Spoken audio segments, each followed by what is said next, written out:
अस्सलाम वालेकुम। Programme replay के साथ मैं हूं आपका होस्ट इमरान सिद्दीक। और पाकिस्तान सुपर लीग में इब्तदाई तौर पर वन साइडेड मुकाबलों के बाद थोड़ा सा इंटरेस्ट पैदा हुआ है। कल भी एक अच्छा मैच हुआ।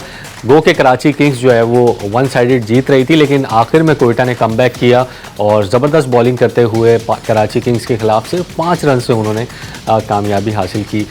डेविड वार्नर जो उनके कप्तान हैं, उन्होंने उसके बाद मीडिया टॉक में ये भी कहा कि ये अनएक्सेप्टेबल है, क्योंकि 54 गेंदों पर 54 रन चाहिए थे कराची किंग्स को। 8 विकेटें उनकी बाकी थी, लेकिन उसके बावजूद उनको एक हैरानकुन शिकस्त हुई है ज़बरदस्त कोयटा ग्लैडिएटर्स के कमबैक के बाद। हमारे साथ हमेशा की तरह फैसल इलियास मौजूद हैं, उनसे बात करेंगे। मुझे तो समझ नहीं आया कराची किंग्स कल का मैच कैसे हार गई। फैसल इलियास से पूछते हैं। मेरे तो बयान नहीं कर सकता मैं, क्योंकि आपको 54 गेंदों पे 54 रन चाहिए, 8 विकेटें आपकी बाकी है, 76 for 1 थे आप जब 77 पे दूसरी विकेट गिरी, मैच हार गए। अनबिलीवेबल। लेकिन कोयटा के लिए अच्छी बात है, इस तरह की फतूहात होती हैं जो आपको टूर्नामेंट में कमबैक कराती हैं। और कोयटा को ये जीत चाहिए थी। 3 मैचेस में वो सिर्फ 1 जीते थे, अब वो 2 मैचेस जीत चुके हैं 4 मैचेस के बाद। So they have also points table में पेनिट्रेट कर रहे हैं अब वो।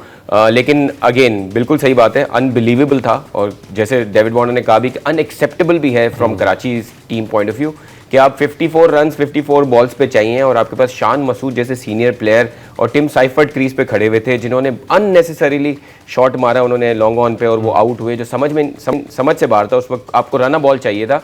और आपको पता है, हम ये पिछले कोई 5-7 शोज में ये बात कर चुके हैं, जब भी कराची की बात होती है हम ये कहते हैं कि इनका टॉप ऑर्डर में ही 3 बंदे हैं जो डिलीवर करते हैं। टिम साइफर्ट हैं, डेविड वार्नर हैं और विंस हैं। इनमें से अगर आप देखें 3 मैच जो जीते हैं उसमें 2 बार विंस ने 50 की है, 1 बार डेविड वार्नर ने 50। 2 man of the match wins के।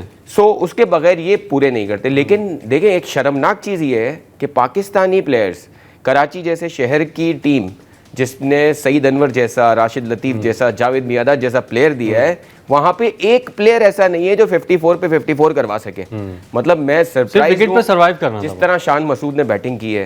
Very unfortunate and he is very lucky to be in a team कि एक बंदा लेग साइड की इतनी बॉलें कैसे मिस कर सकता है। मतलब लेग साइड और ऑफ स्टंप से बाहर की बॉल्स जो होती हैं, जो ऑफ स्टंप से थोड़ा दूर होती है, 2-3 स्टंप्स दूर, ये वो बॉल्स होती हैं जिसके लिए बैट्समैन दुआ मांगते हैं, वेट कर रहा होता है कि यार हमें ये बॉल मिल जाए। लेकिन ये बंदा लेग स्टंप, मतलब सारी बॉलें उन्होंने पैड पे खाई। 17 बॉलों पे 9 रन कुछ उन्होंने किए हैं। Very very pathetic inning from Shan Masood. और उसके बाद भी आप देखें, यंगस्टर्स को देखें आप अपने, इरफान खान नियाजी को उन्होंने ड्रॉप किया, लेकिन उसकी जगह उमैर बिन यूसुफ के अगर आप देखें कोई बेस नहीं है। जिस बॉल पे वो आउट हुए उस पे उनकी लेग की पोजीशन देखें। असल में नंबर भी गलत खिला रहे हैं ना उनको, वो नंबर डजंट मैटर। आपका देखें, आपका जो पोस्चर है एज अ बैट्समैन वो तो दिखना चाहिए ना। आपका अगर अटैकिंग का कोई तो आपका फॉर्मूला होना चाहिए ना। अगर आपको पता है मैच से पहले कि आपको 6 नंबर 5 नंबर पे जाना है, तो you have to prepare yourself for that. देखें, एक यंगस्टर जो है वो अगर किसी पोजीशन पे भी कुछ ऐसा खास नहीं किया है तो he should be ready for all the positions, कि जहां उसको मौका मिले। उस वक्त भी रन बॉल चाहिए था। इवेंचुअली वो सिर्फ 5 रन से हारे हैं। अगर उमैर बिन यूसुफ थोड़ा सा खेल लेते, थोड़ा सा साथ दे देते, तो ये मैच निकल जाना था। बट वेरी अनफॉर्चुनेट टू सी के again I will repeat myself कि जिस तरह कराची की बैटिंग टॉप 3 के बाद जिस तरह जो भी विकेट पे आ रहा था, वो ऐसा लग ही नहीं रहा था कि वो स्टे करने आ रहा है। आते ही मोहम्मद नबी ने शॉट मारा पहली गेंद पे, वो जो नॉट आउट दिया गया। हाँ, नॉट आउट दिया गया। फिर खुशदिल शाह जो आ रहा था, मतलब उनका कोई माइंड ऐसा लग नहीं रहा था कि हमें स्टे करना है, सिर्फ आपने विकेट पे खड़ा होना है, रन बन जाए। 54 बन जाते हैं। मुझे अभी याद आ रहा है 11वें-12वें ओवर में ये बात हो रही थी कि कितना पहले मैच खत्म होगा। और कैलकुलेशन गलत की। आपको पता था एक हल्का ओवर आना है, क्योंकि आमिर के भी ओवर खत्म हो चुके थे, अबरार के भी ओवर खत्म हो चुके थे। एक हल्का ओवर का वेट भी नहीं किया उन्होंने। जीत के लिए नहीं खेला, लग ऐसा ही रहा था, जीत के लिए नहीं खेला। लेकिन अनफॉर्चुनेट है कि कराची जैसी टीम की इतनी बुरी परफॉर्मेंस। और देखें, कोयटा एक ऐसी टीम है जो ऑलरेडी डाउन एंड आउट है। मतलब एक ही मैच जीते थे, उसके बाद 2 बड़े मार्जिन से मैच हारे हैं और उनको कमबैक कराया। और देखें, और अगर क्रेडिट देने की बात जाए, सऊद शकील ने जिस तरह आके खुद बॉलिंग कराई, उन्होंने विंस की विकेट ली, वो बड़ा क्रिटिकल मोमेंट में उन्होंने विकेट ली। उसके बाद साइफर्ट की विकेट जब आई तो एक मैच ओपन अप हो गया। फिर नबी से एक्सपेक्टेड था, शान मसूद से एक्सपेक्टेड था। Now Karachi will have to find a team जो उनका प्लेइंग 11 हो। अगर अच्छी बात की जाए, फवाद ने दोबारा फवाद अली जो है उन्होंने दोबारा बड़ी अच्छी बॉलिंग की है। कुछ पॉजिटिव साइंस हैं, लेकिन कराची की 2 वीकनेसेस हमने डिस्कस की थी अपने शोज़ में रेगुलरली। एक थी कि टॉप 3 के बाद उनके पास कोई बैटर सही नहीं है जो फिनिश कर सके, मिडिल ऑर्डर में चला सके गेम को, और दूसरा ये कि उनका स्पिन जो है, स्पिन डिपार्टमेंट वीक है। और हम ये बात कर रहे थे कि केन विलियमसन कहाँ पर खेलेंगे, उनकी जगह नहीं बनती। कल जब मैं बैटिंग देख रहा था मैं कह रहा था कि यार यहाँ पे विलियमसन होना चाहिए था, स्टे तो करता। लेकिन मसला ये है कि विलियमसन को आप लाएंगे तो आपको या तो नबी या साइफर्ट को बिठाना पड़ेगा, ना आप विंस को बिठा सकते हैं, ना डेविड वार्नर ऐसे कैप्टन। साइफर्ट को भी नहीं बिठा सकते, विकेट कीपर को है नहीं आपके पास, सात को खिलाना। लेकिन देखिए 7 की जगह, इसलिए हम यही बात कर रहे थे कि जो बेंच पे पाकिस्तानी विकेट कीपर है ना उसको लाएं, क्योंकि देखिए साइफर्ट जो है वो शुरू के ओवर में पावर प्ले में अच्छा खेल के वो चले जाते हैं, वो कभी भी ऐसा नहीं गेम को फिनिश करवाएंगे। केन विलियमसन वो बंदा है जो इस मैच में अगर होते तो वो साइफर्ट की तरह फ्लेमबॉइंट ना होते, लेकिन वो मैच को फिनिश करके आते। बिल्कुल बिल्कुल। तो मुझे लगता है कि मिडिल ऑर्डर में उनको दे नीड समबडी, और साइफर्ट को हमने पिछले सीजन भी देखा था, हमने कल भी शो में ये डिस्कस किया था कि वो पावर प्ले के अच्छे हिटर हैं, but as a batsman he is not complete batsman to finish the games for Karachi. Although slogger, हाँ मैं शॉट्स भी सही होते हैं, लेकिन देखिए कल का जो शॉट था अननेसेसरी था। अगर आपने 45 कर लिए, बल्कि 47 उन्होंने किए हुए थे, और उस पॉइंट पे, और उनका अगर आप स्ट्राइक रेट देखें तकरीबन 180 के स्ट्राइक रेट से जा रहे थे। There is no need for such a shot, because आपकी फिर जिम्मेदारी है और आपको पिच का पता है। अगर सामने वाली टीम जल्दी आउट हुई है तो there was something in the pitch. और अब्रार की बहुत आउटस्टैंडिंग बॉलिंग, लेकिन मुझे समझ में नहीं आता अनप्लेबल हुए थे वो तो। किस तरह मैन ऑफ द मैचेस मिलते हैं। कल जो फहीम अशरफ की इनिंग थी वो एक्चुअली टर्न अराउंड था कि ये मैन ऑफ द मैच। हाँ, it was a man of the match. Last जो ओवर किया है, एक जबरदस्त ओवर किया उन्होंने लास्ट। मुझे समझ नहीं आता, एक आध बार पहले भी हमने देखा था कि मैन ऑफ द मैच कोई और लग रहा था और मिला किसी और को, but again they have one it, और उनकी टीम में से किसी को मिला है तो सही है। तो कोयटा ने कल फील्डिंग भी ज़बरदस्त की, ज़बरदस्त कैचेस पकड़े। पहली इनिंग्स में साइफर्ट और दूसरी इनिंग में मेंडिस की जो कैचिंग थी कल इनकी, स्लिप कैचिंग और फील्ड पे जो कैचिंग हुई, विकेट कीपर ने जो कैचेस लिए, यही मेरा ख्याल है कि इनका जीत का साबित हुआ। जी एब्सोल्युटली, कैचेस तो ज़रूरी हैं। अगर इस मोमेंट पे ये कैच ना लिया जाता तो शान मसूद क्रीज पे होते और कुछ और चीज़ें हो सकती थी। और कैचेस तो देखिए इट गोज़ विदाउट सेइंग, आपके इंटरनेशनल के जो प्लेयर्स हैं वो ऐसी ही फील्डिंग करते हुए आपको दिखते हैं। हम खुश उस वक्त होंगे जब हमारे लोकल प्लेयर्स इस तरह की कैचिंग दिखाएंगे, इस तरह की परफॉर्मेंसेस दिखाएंगे, हमारे कीपर्स जब इस तरह के कैचेस लेंगे। अभी कल साइफर्ट और ये दोनों ही इंटरनेशनल प्लेयर्स थे, बट यस जिस तरह की लीग आपकी है you expect these players to perform like this.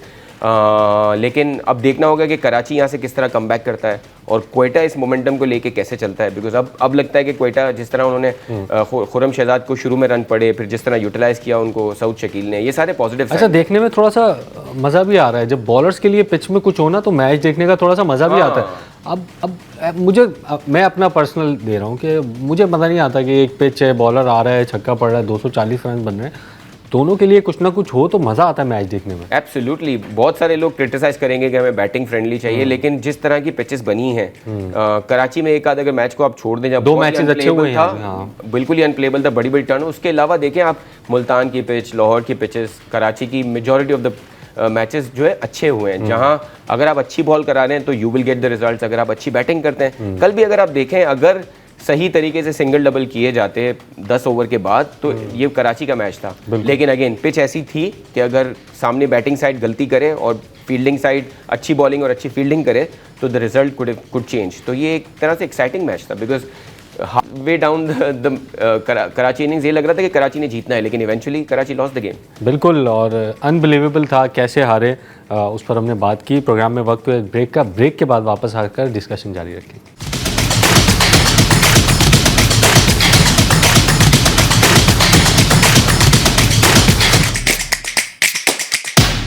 Programme में एक मरतबा फिर खुशामदीद। और पहले पार्ट में हमने बात की कल जो मैच खेला गया, पॉइंट्स टेबल पर भी एक नज़र डालेंगे। कराची किंग्स अपने 6 मैचेस खेल चुकी है, कोयटा ने 4 मैच खेले हैं। इस्लामाबाद यूनाइटेड की टीम है दूसरे नंबर पर, आई थिंक कराची की टीम है 6 मैचेस में 3 फतवाहत उनकी हैं, 3 शिकस्तें हुई हैं। और लाहौर की टीम ने 5 मैचेस 2 मैचेस सिर्फ जीते हैं। पेशावर ने 5 में सिर्फ 2 मैचेस जीते हैं।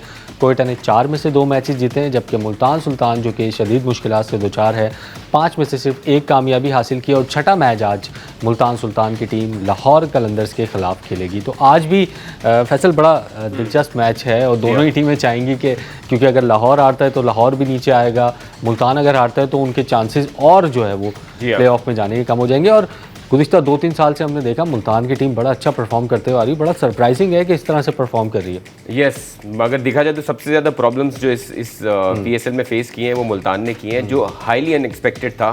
एक ऐसी टीम में जिसमें रिजवान जैसे कप्तान हो और जिसकी इतनी एक हिस्ट्री हो, इतनी ब्रिलियंट परफॉर्मेंसेस की, लेकिन this is how it is. वो अभी बॉटम ऑफ द टेबल है, सिर्फ 2 पॉइंट्स हैं। लेकिन अच्छी चीज़ ये है कि जो 2 पॉइंट इन्होंने हासिल किए हैं वो लाहौर के अगेंस्ट ही हासिल किए हैं। उन्हें जो मैच जीता है वो लाहौर से ही जीता है और अपने ही ग्राउंड में जीता है। तो सिमिलर वेन्यू पे मुल्तान में ही ये मैच हो रहा है, जहां लाहौर के उनके मध्य मुकाबले होगा आज रात को। सो मैच आज लाहौर में। अच्छा, तो मुल्तान दोबारा लाहौर की तरफ जी। अच्छा, आई थॉट कि 5 रेगुलर मैचेस मुल्तान में। अगर लाहौर में हो रहा है तो फिर Lahore has a chance, because Lahore अभी एक मैच खेल चुका है, ऑल्दो वो हारा है पेशावर से। लेकिन अगर लाहौर में मैच हो रहा है सो फिर हो सकता है कि लाहौर के लिए ज़्यादा। अच्छा, इन दोनों टीमों का अगर हम ऑन पेपर जायज़ा लेते हैं तो समझ नहीं पा रहे हैं कि कॉम्बिनेशन होना क्या चाहिए इनका अभी तक, क्योंकि 5 मैचेस हो चुके हैं। आपने देखा कि वो एक नईम को खिला रहे थे, लाहौर खिला रहा था जी। फिर अब्दुल्ला शफीक नंबर 3 पे हैं। जब आपने नईम को ड्रॉप किया है तो अब्दुल्ला शफीक ऑटोमेटिकली आपके ओपनर बन जाते हैं और इतनी अच्छी फॉर्म में हैं वो। अच्छे कैमियो उन्होंने 2-3 स्टार्टिंग के मैचेस में खेले हैं। मुझे लगता था कि शायद यार अब्दुल्ला शफीक को ओपन करा देना चाहिए था, आसिफ अली को ओपन भेज दिया उन्होंने, तो समझ से बाहर था बिल्कुल। कुछ गलतियां हुई हैं बैटिंग ऑर्डर में। आसिफ अली हमने कभी ओपन करते हुए देखा नहीं था, पहली बार। आपको न्यू बॉल की प्रैक्टिस चाहिए होती है पूरी। एब्सोल्युटली, एक वो भी है और दूसरा हो सकता है कि उन्होंने प्रैक्टिस की हो, बिकॉज आसिफ भी बहुत अरसे के बाद कमबैक किया था उन्होंने और एक चांस लिया हो लाहौर ने। लेकिन लाहौर मुझे ज़्यादा ये लगा, देखिए लाहौर की साइड वैसे देखें तो कंप्लीट है, दे हैव गुड बैटर्स और बैटिंग में देखिए प्लेइंग 11 अच्छी, टॉप ऑर्डर भी भारी है उनका, फिनिशर भी हैं इनके पास, सैम बिलिंग्स की फॉर्म में, एक अच्छी बैटिंग है, अच्छे स्पिनर्स हैं आपके पास। और लोअर ऑर्डर में आपने देखा है कि सिकंदर रजा भी अच्छे रन्स करते हैं, पिछले 50 उन्होंने किए। तो मुझे लगता है कि उनकी बैटिंग और उनका ओवरऑल जो टीम है वो बहुत अच्छी है। ऑन अ गिवन डे मुझे लगता है थोड़े से कंप्लेसेंट है, जैसे कल उन्होंने भी कहा डेविड वार्नर ने कि हमारी टीम काफी कंप्लेसेंट। और बड़ा मैंने देखा है कि इनका बहुत डिपेंड करते हैं फखर जमान पे, उनके आउट होने के बाद थोड़ा सा पैनिक होते हैं ये लाहौर वाले। हाँ, लेकिन देखें आप नीचे से रन्स आए हैं इनके अभी भी। अगर इसी टीम को कराची से कंपेयर करें तो कराची में मिडिल ऑर्डर और लोअर मिडिल ऑर्डर से रन नहीं है, लेकिन लाहौर के रन्स आए हैं। सिकंदर रजा ने भी रन किए हैं, सैम बिलिंग्स ने भी रन किए हैं। They have a side which should win on paper. Daryl Mitchell है, दे आर अ टीम जिसको जीतना चाहिए और ऑन पेपर सबसे बड़ी टीम लगती है, स्ट्रॉन्ग टीम लगती है। इनके स्पिनर्स भी अच्छे हैं, इनके फिनिशर्स भी अच्छे हैं, बैटिंग भी अच्छी है। टॉम करन भी आ गए इनके पास, टॉम करन भी आ गए। लेकिन देखिए बॉलिंग में आपके पास अगर शाहीन शाह अफरीदी, हारिस रऊफ जैसे पेसर्स हैं तो फिर आप शायद टॉम करन की तरफ आपको देखना ज़्यादा नहीं होगा। लेकिन अगर लाहौर की पिच हमने देखा कि सीमिंग कंडीशन है यहाँ पे, हाँ यहाँ पे आप चांस ले सकते हैं कि आप एक और पेसर इंडक्ट करें। लेकिन और वो देखें रिशत की जो है ना फॉर्म लाहौर में इतनी अच्छी नहीं है, वो कराची में उन्होंने अच्छी बॉलिंग कराई थी, मुल्तान में भी वो स्ट्रगल किए थे। सो वील हैव टू सी कि ये लोग कोई ऐसा डिसीजन लेते हैं जिसमें वो पेसर को लाते हैं। अगर आज लाहौर में यू विल, हम कंफर्म कर लेंगे कि लाहौर के वेन्यू पर अगर लाहौर के वेन्यू में हो रहा है तो मुझे लगता है कि आज सो फिर टॉम करन का चांस बनता है कि वो टीम का हिस्सा बने। लेकिन उसकी जगह फिर अगेन ऑब्वियसली रिशत को जो है वो टीम से निकलना पड़ेगा। ये चांस ले सकते हैं बिकॉज हमने देखा है कि पेसर फ्रेंडली विकेट्स हैं लाहौर में। मुल्तान सुल्तान का स्क्वाड भी अगर हम देखें, क्योंकि वो भी थोड़ा सा स्ट्रगल कर रहे हैं, 5 मैचेस में से सिर्फ 1 मैच जीता है ये स्क्वाड जो है मुल्तान सुल्तान का सामने। ब्रेसवेल इनके पास आ गए हैं, मोहम्मद रिजवान है, उसामा मीर है, डेविड विली हैं, इफ्तिखार अहमद हैं, उस्मान खान है, क्रिस जॉर्डन है। तो थोड़ा सा मैं समझता हूँ अगर ये ऑन पेपर देखें तो टीम ये भी कम नहीं है। लेकिन वही बात है कि आपकी प्लेइंग 11 कंडीशंस को समझ के जो बेस्ट बननी चाहिए वो ये दोनों टीमों में थोड़ा सा मुझे लग रहा है कि थोड़ा सा फुकदान है। और तीसरे नंबर पर अगर हम कराची की बात करें तो वो भी थोड़ा सा इसमें लैग कर रहे हैं। बाकी जो इस्लामाबाद यूनाइटेड है वो कंडीशंस को देखते हुए परफेक्ट टीम बना रहे हैं, वो उसको भी ड्रॉप कर देते हैं जो पिछले मैच में मैन ऑफ द मैच है, वो कंडीशंस को देख के ही टीम बनाते हैं। देखिए मसला ये है कि जब आपकी वो सिचुएशन होती है ना कि जब मेक इट और ब्रेक इट होता है, जब टीम को जिताना होता है, वहाँ पे आपको वो प्लेयर चाहिए होता है जो उस वक्त खड़ा रहे, उस वक्त वो रिस्पॉन्सिबिलिटी ले और डिलीवर करे। अगर आप मुल्तान की और लाहौर की स्पेशली बात करें, उनमें वो मोमेंटम नहीं आया कि क्रूशल मोमेंट पे मैच जिताने वाली चीज़ आ जाए। सो वो चीज़ मिसिंग है। लेकिन देखें Lahore on paper is a very strong side. अगर आप प्लेयर टू प्लेयर मार्क करेंगे आपको इस्लामाबाद से भी बड़ी टीम दिखेगी। इट्स जस्ट दैट उनको they need that winning touch कि वो रेगुलरली जीतें। मुझे अगेन ये लगता है, देखिए कप्तान पे भी बड़ा डिपेंड करता है। Shaheen Shah Afridi as a captain is very complacent, आपको दिखता है जब पिछले मैच में पेशावर से मैच था, टॉस पे आप शाहीन शाह अफरीदी का कॉन्फिडेंस देखें और वहीं बाबर को आप देखें, हमने इसका जिक्र भी किया था कि बाबर बड़े बड़े तामुल से बात कर रहे थे कोई वो, लेकिन शाहीन शाह अफरीदी का आप एटीट्यूड देखते हैं, वो दिखता है कि वो he thinks that he is the winner of the tournament, उनको लगता है, लेकिन वो नहीं सूट करता आपके उस वो सूट। हालांकि बॉलिंग में अच्छी परफॉर्म कर रहे हैं वो, doesn't matter as a team, if you have such a big team जहाँ पे फ़खर जमान भी है, अब्दुल्ला शफीक भी है, हारिस रऊफ है, मतलब आप लोकल टैलेंट को के हिसाब से अगर आप देखें, नहीं मैं लोकल टैलेंट की बात कर रहा हूँ, लोकल टैलेंट के हिसाब से आप देखें तो they are the biggest side. कहीं पे भी इतना बड़ा कॉम्बिनेशन नहीं है कि हारिस रऊफ भी हो, शाहीन शाह अफरीदी भी हो, बैटिंग में भी आपके पास टॉप के पाकिस्तानी प्लेयर्स आपके टीम में हो, उसके बाद अगर आप डिलीवर नहीं करते तो फिर बहुत सारे क्वेश्चंस भी होते हैं। चलें, आज बड़ा इंपॉर्टेंट मैच है कि देखते हैं कौन सी टीम मुश्किलात से बाहर निकलती है और निकलती है या फिर आगे जाके भी मैचेस जीतती है। प्रोग्राम में वक्त हुआ एक ब्रेक का, ब्रेक के बाद वापस आते हैं।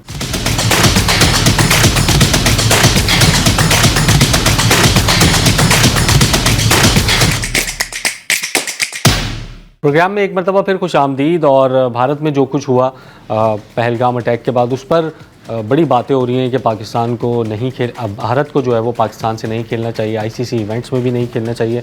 आज सौरव गंगुली का भी बयान आया कि पाकिस्तान का मुकम्मल तौर पर बाइकआउट करना चाहिए, लेकिन भारतीय क्रिकेट बोर्ड ने ऐसी किसी खबर की तस्दीक नहीं की, तरदीद की है राजीव शुक्ला ने कि ऐसी कोई बात अभी तक ऑन टेबल नहीं है। अगर हुकूमत की जानिब से फ्यूचर में ऐसा कुछ देखने में आया तो फिर इसको देखेंगे, लेकिन अभी तक आईसीसी को ऐसा कुछ कन्वे नहीं किया गया। आप क्या समझते हैं? मतलब वैसे मैं अगर मेरा पॉइंट ऑफ व्यू लें तो हम तो 2006 से इंडिया से खेले बगैर सर्वाइव कर रहे हैं। ओनली नेशन है पाकिस्तान जो कि इंडिया से सीरीज़ नहीं खेलता है, फिर भी सर्वाइव कर रहा है।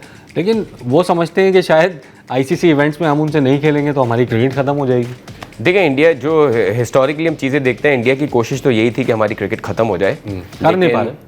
लेकिन फॉर्चुनेटली हमारे देखें हमारे प्लेयर्स को ये, मैंने बारहा मुख्तलिफ चैनल्स पे ये बात की है कि प्लेयर्स को ये ज़रूर सोचना चाहिए कि हमारे मुल्क को अच्छी परफॉर्मेंसेस की सिर्फ इसलिए ज़रूरत नहीं है कि क्रिकेट एज अ क्रिकेट देखा जाए, वो cricket as a brand of Pakistan भी देखा जाए, बिकॉज़ आप इस खेल से पूरी दुनिया में जाने जाते हैं और हमारी टीम ने बहुत अच्छा परफॉर्मेंसेस दिए हैं जिसकी बेसिस पे हमारा मुल्क चल रहा है। ये PSL जो है, this also has made sure that you have cricket in your country, because international players आते हैं, सेफली वो खेलते हैं। सो बट अगेन बड़ा अनफॉर्चुनेट होता है कि आप खेल जैसे चीज़ को भी जो है ना उस पॉलिटिकल उसमें ले आते हैं, लेकिन जैसे आप खुद कह रहे हैं कि अभी कंफर्म नहीं है कि इस तरह की कोई चीज़ है, बिकॉज सौरव गांगुली मुझे लगता है कि बहुत ही मेच्योर इंसान है और इस तरह की मैंने कभी मैंने नहीं था कि वो इस किस्म का जी कुछ प्लेयर्स हैं उनके जो थोड़े इस तरह की तरफ जाते हैं। सहवाग अगर ये बात कह देते या फिर गंभीर कह देते, अगर ये समझ में आता है तो हम इतना इग्नोर भी कर जाते हैं उसको और हम बोलते हैं हाँ शायद बोला होगा। मुझे लगता है कि दिस इज नॉट राइट। एक तो सोशल मीडिया पे बहुत सारी चीज़ें जो नहीं होती वो भी कही जाती हैं, ये भी एक बहुत बड़ा मसला है। ये सिर्फ एक इल्ज़ाम पे, कुछ प्रूव नहीं है अभी।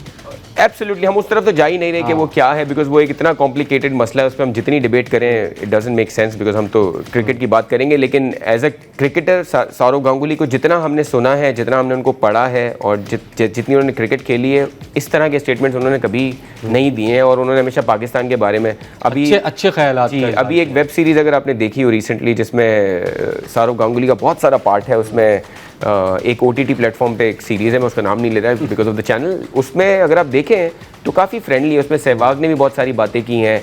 It is actually about the rivalry between Pakistan and India, the cricket rivalry. उसमें वो यही सारी पॉजिटिव बातें करते हैं क्रिकेट के बारे में और उन्होंने भी पॉलिटिक्स को अवॉइड किया। उसमें कोशिश की है कि पॉलिटिकल सिनेरियो जो है it should not affect cricket, इस तरह की बातें। तो आई डोंट थिंक कि सौरव गांगुली ने ये बोला होगा। और दूसरा, अगर ये फ्यूचर में होता भी है तो आईसीसी कभी भी ये नहीं चाहेगा, ब्रॉडकास्टर कभी भी ये नहीं चाहेगा, क्योंकि जो राइट्स बिकते हैं वो इंडिया पाकिस्तान के एक मैचेस के हिसाब से बिकते हैं, 2 मैचेस के हिसाब से बिकते हैं। आईसीसी को जो अर्निंग होती है वो काफ़ी ज़्यादा होती है इस मैचेस से। तो अगर ये फ्यूचर में होता है तो आईसीसी कभी भी ये नहीं चाहेगा कि इंडिया पाकिस्तान के मैच ना हो, क्योंकि फिर आईसीसी इवेंट्स की जो इनकम है वो तकरीबन आधी हो जाएगी। देखिए, इस सारे सिनेरियो में Pakistan is always a losing party. Pakistan को नुकसान ही हुआ इस सारी चीज़ों में और पाकिस्तान ने, मुझे लगता है to the benefit of India and to the benefit of ICC, उनकी मर्जी से पाकिस्तान नाचा है। चाहे आपने बोला कि एशिया कप में हम न्यूट्रल वेन्यू पे खेलेंगे, आप श्रीलंका भागे, सही है। चाहे आईसीसी के टूर्नामेंट्स में आपको चैंपियंस ट्रॉफी में आप जब आपके घर पे था तो भी आपका अपना इवेंट था तो भी जो इंडिया ने कहा वो किया।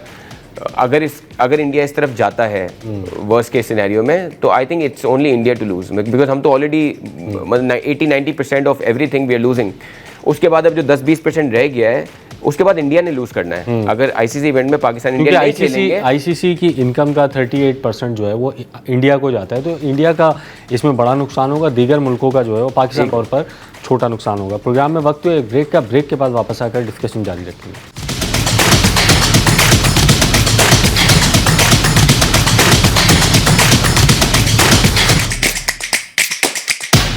प्रोग्राम में एक मरतबा फिर खुश आमदीद, और बात कर रहे थे हम पाकिस्तान इंडिया के मैचेस पर जो कि आईसीसी इवेंट्स में ही अब होते हैं या एशिया कप में होते हैं, तो क्या इसका मुस्तकबिल है? अभी तक बीसीसीआई की तरफ से ऐसा कोई स्टेटमेंट सामने नहीं आया। इंडियन मीडिया कल से हम देख रहे हैं कि प्रोपेगेंडा कर रहा है कि नहीं खेलना चाहिए, उसके दबाव में आकर, मीडिया के दबाव में आकर, मीडिया के सवालात के जवाब में उनके कुछ फॉर्मर क्रिकेटर्स ने भी इस किस्म की बात की है।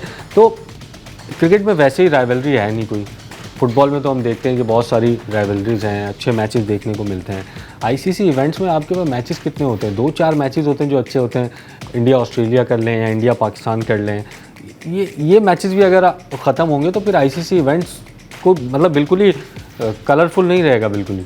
It's too early to discuss about all of this, because अभी तो आईसीसी का इवेंट 2026 में आना है। नहीं, अभी एशिया कप है। एशिया कप आईसीसी का इवेंट नहीं है, वो तो एशियन क्रिकेट, लेकिन इंडिया पाकिस्तान खेलते हैं उसमें। डजंट मैटर, मतलब अभी सितंबर में आएगा और वो it's not an ICC event. So you are right, अगर एशियन क्रिकेट काउंसिल को भी नुकसान होता है तो again India is the biggest stake holder. I would repeat myself कि जो मैंने ब्रेक से पहले बात की थी कि अगर इस तरह की कोई सिचुएशन बनती है तो अब इंडिया का लॉस होना है इसमें। अच्छा, बिकॉज देखिए इंडिया अपने एडवांटेज पे सारा चला रहा था। India has taken all the advantage in the last 5-6 years. हमने हमेशा घुटने टेके हैं, हमने हमेशा, क्योंकि देखिए हमारे भी क्रिकेट के प्लेयर्स का ये है कि उनका भी लगता है कि काफ़ी स्टेक है because of the Indian audience जो उनके डिफरेंट डिजिटल प्लेटफॉर्म्स पे होती है, तो वो हमेशा सपोर्ट करते हैं कि हमें जाना चाहिए, हमें इंडिया में जाके खेलना चाहिए। So now this will stop, because अगर आप ये करेंगे कि एक हार्ड स्टॉप लगाएंगे कि आईसीसी इवेंट में भी नहीं होगा, एसीसी इवेंट में भी नहीं होगा, तो all of this is now going to make the situation worst for India और उनका नुकसान होगा। सीरियसली स्पीकिंग, अगर आप मुझे एज ए क्रिकेट फैन अगर आप कहें, क्योंकि पाकिस्तान कुछ अच्छा खास कर भी नहीं रहा अगेंस्ट इंडिया, हम सिर्फ अगर क्रिकेट फैन समझ लोगों के दिलों में तो यही बात होगी, हम जलील हो रहे हैं लिटरली। मैं ये वर्ड यूज़ कर रहा हूँ, लेकिन हमें बहुत कुछ फेस करना पड़ता है जिस तरह हमारी परफॉर्मेंस है। So it's only in the favour of Pakistan to not play in ICC and ACC events if India wants it to be this way. But again, since we are doing all of this discussion based on what Saurav Ganguly has said, हमें पहले ये confirm करना चाहिए कि weather उन्होंने कुछ कहा भी है या नहीं कहा, उसके बाद नहीं, उनकी क्रेडिबल वेबसाइट पे उनके कोट लगे। अगर वो है तो फिर सही है। फिर मैंने जैसे फिर वो बात आ जाती है, किसी क्रिकेटर ने ऐसी कोई बात नहीं की है। मैं आपको यही तो कह रहा हूँ, पाकिस्तानी क्रिकेटर जितना इंडिया के प्लेयर्स को, जितना इंडिया की आवाम को वो रिस्पेक्ट देते हैं, उतना वो किसी को नहीं देते। अभी भी हमारे कमेंटेटर्स के मुंह से पीएसएल की जगह आईपीएल निकल जाता है रिसेंटली, तो और फिर उसके बाद वो ये भी कहते हैं कि क्योंकि इसलिए निकल गया कि मैं पीएसएल को सबसे बड़ी लीग समझता हूँ। इनडायरेक्टली वो कह रहे हैं कि आईपीएल सबसे बड़ी लीग है। सो हमारे प्लेयर्स नहीं कहते इस तरह की चीज़ें, इतना नेगेटिव नहीं जाते, जो अच्छी भी बात है। और उसमें कुछ लोगों का यही कि उनका अपना स्टेक भी है ऑब्वियसली। अच्छा, वैसे तो आपने सही कहा कि ये अर्ली है इस किस्म की डिस्कशन करना, लेकिन अगर ये होता भी है, अनलाइकली है वैसे, अगर ये होता भी है तो इसमें जो मैं सोच रहा था सबसे ज़्यादा जो नुकसान होगा वो उनको होगा जो आईसीसी की अर्निंग पर हेविली डिपेंडेंट हैं, लाइक जिम्बाब्वे, आयरलैंड। आपके पास वैसे ही इतनी कंट्रीज़ नहीं है क्रिकेट के, 8-10 मुल्क हैं, और अगर उनकी भी आप अर्निंग बंद कर देंगे तो क्रिकेट में बचेगा कुछ नहीं फिर। हाँ, लेकिन फिर वो अगेन वो वाली बात आ जाती है, everything is fair in love and war. अगर आप एक वॉर सिचुएशन में हैं, चाहे वो वर्बल वॉर ही सही, तो आप फिर नुकसान फिर आप देखते नहीं है ना कि कितना नुकसान होगा, किसका होगा, you just go for it. तो वो वाली सिचुएशन है। अगर इंडिया वाकई ही उस लेवल पे जाएगा तो चीज़ें सबके लिए बुरी होंगी। जाते जाते मैच आज मुल्तान और लाहौर का, जाते जाते आप हमें लाहौर ले जाएं, मैच देख लेते हैं। जी सर। किसको जीतो? मेरी सारी प्रेडिक्शन गलत है सर। आप पिछले 4 दिन देख लें, सब मैंने गलत बोला है। आप सोचें कराची किस सिचुएशन से हारा है, उसके बाद कोई प्रेडिक्शन दे सकता है? मतलब अगर ऐसे मैचेस होंगे फिर भी उसके बाद, मैं वैसे ही मजाक में बोल रहा हूँ आपसे, लेकिन मुझे लगता है कि आज के मैच में the kind of team Lahore is, मतलब आप किसी को भी कहेंगे प्रेडिक्ट करने के लिए जो क्रिकेट को थोड़ा समझता होगा, लाहौर को जीतना चाहिए। Thank you so much Faisal आपके कमेंट्स का। और फैसल तो जा रहे हैं लाहौर के साथ, लेकिन मेरी जो टीम है वो मुल्तान सुल्तान है। मुझे लगता है कि मुल्तान सुल्तान आज कमबैक करेगी, और क्योंकि हमने देखा है पिछले 2-3 PSL में शुरू के 2-3 मैच हारते हैं और फिर इस किस्म का कमबैक करते हैं वो कि फाइनल खेल जाते हैं। For the league it will be good कि अगर वो अच्छा खेल जाए। बिल्कुल, और अगर मुल्तान कमबैक करता है तो लीग के लिए भी अच्छा हो जाए, क्योंकि अभी अगर हम पॉइंट्स टेबल देखें तो ऐसा लग रहा है कि मुल्तान और लाहौर इस दफ़ा बाहर हो जाएंगे और बकिया 4 टीमें प्ले ऑफ खेलेंगी। तो जो भी टीम कमबैक करती है लीग के लिए अच्छा होगा। प्रोग्राम का वक्त खत्म हुआ है, कल तक के लिए अल्लाह हाफ़िज़।